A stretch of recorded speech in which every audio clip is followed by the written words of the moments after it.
This is the second video in the Test 2 review, and it covers material on radian measure, the unit circle, and graphs of sine and cosine.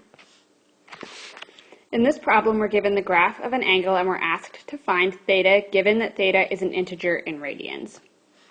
So it's important to notice in this problem that our angle is in quadrant 2.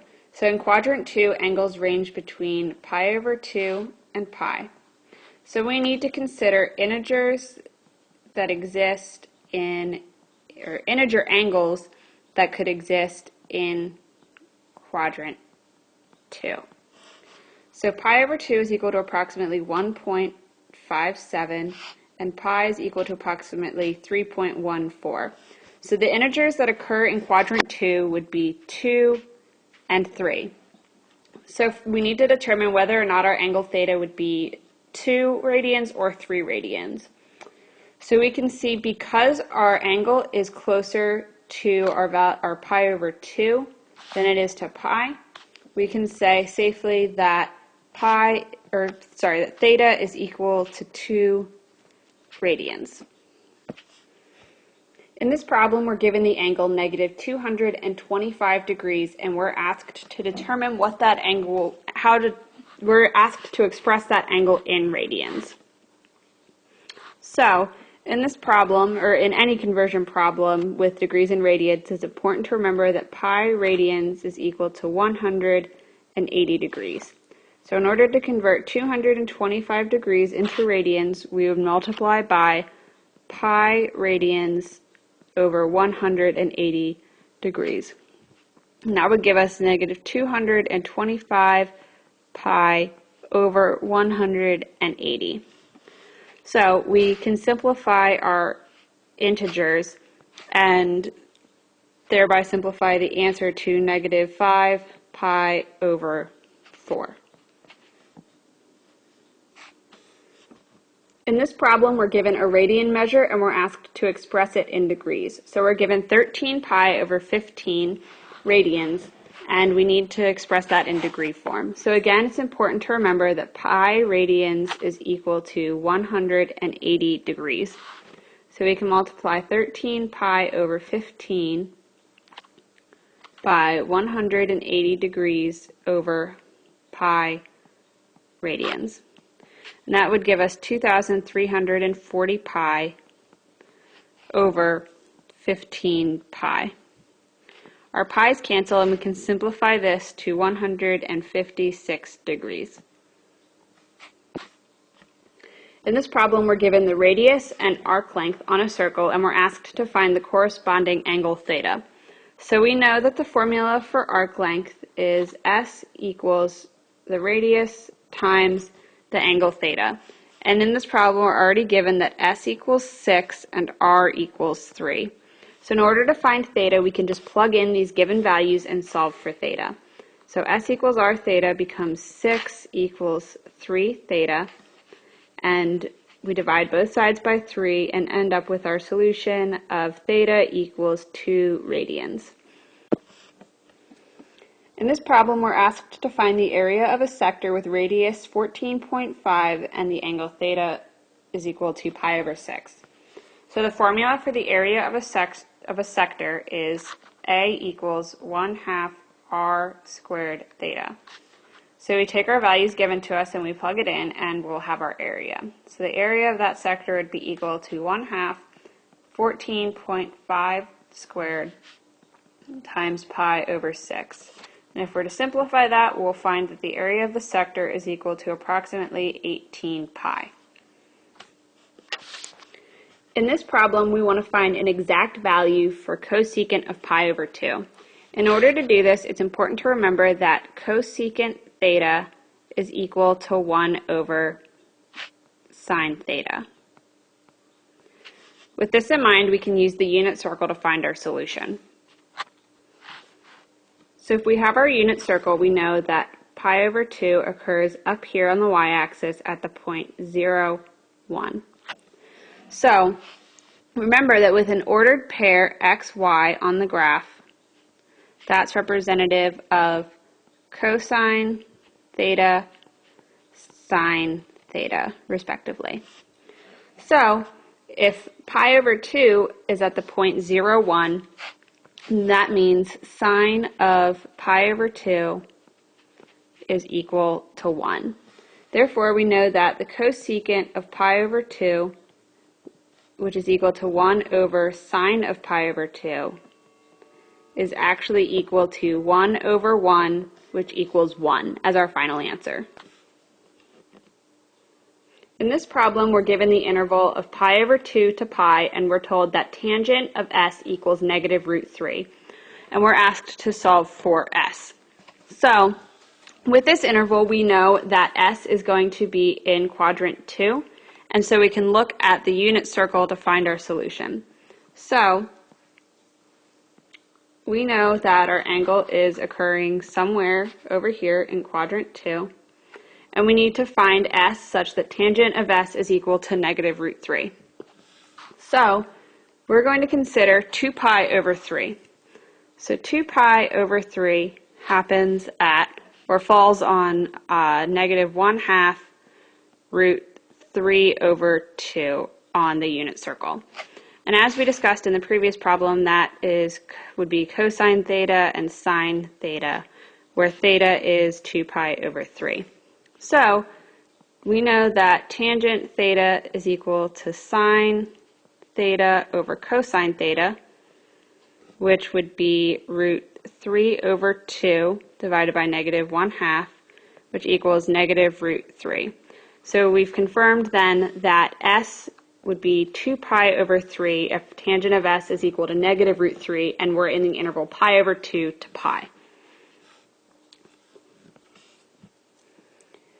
In this problem, we're told that a printing press roller has a diameter of 20 inches and a linear speed of 65 feet per second. And we're asked for the angular speed of this printing press roller.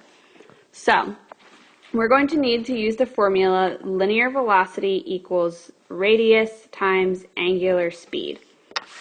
So, we can rewrite this so that we're solving for angular speed. So, in this case, angular speed would be equal to the linear velocity divided by the radius. So we're given the velocity and we're given diameter. So if the diameter is 20 inches, then our radius is going to be equal to 10 inches. However, it's important to note that we're given the diameter in inches and the linear speed in feet. So we're going to rewrite the radius in terms of feet. So 10 inches is equal to 10/12 of a foot, which simplifies to 5/6. So, when we're plugging these values into our problem, we will say that angular speed is equal to 65 divided by 5/6. When we do that, we find that the angular speed of the printing press roller is 78 radians per second. In this problem, we're asked to graph y equals sine of 6x.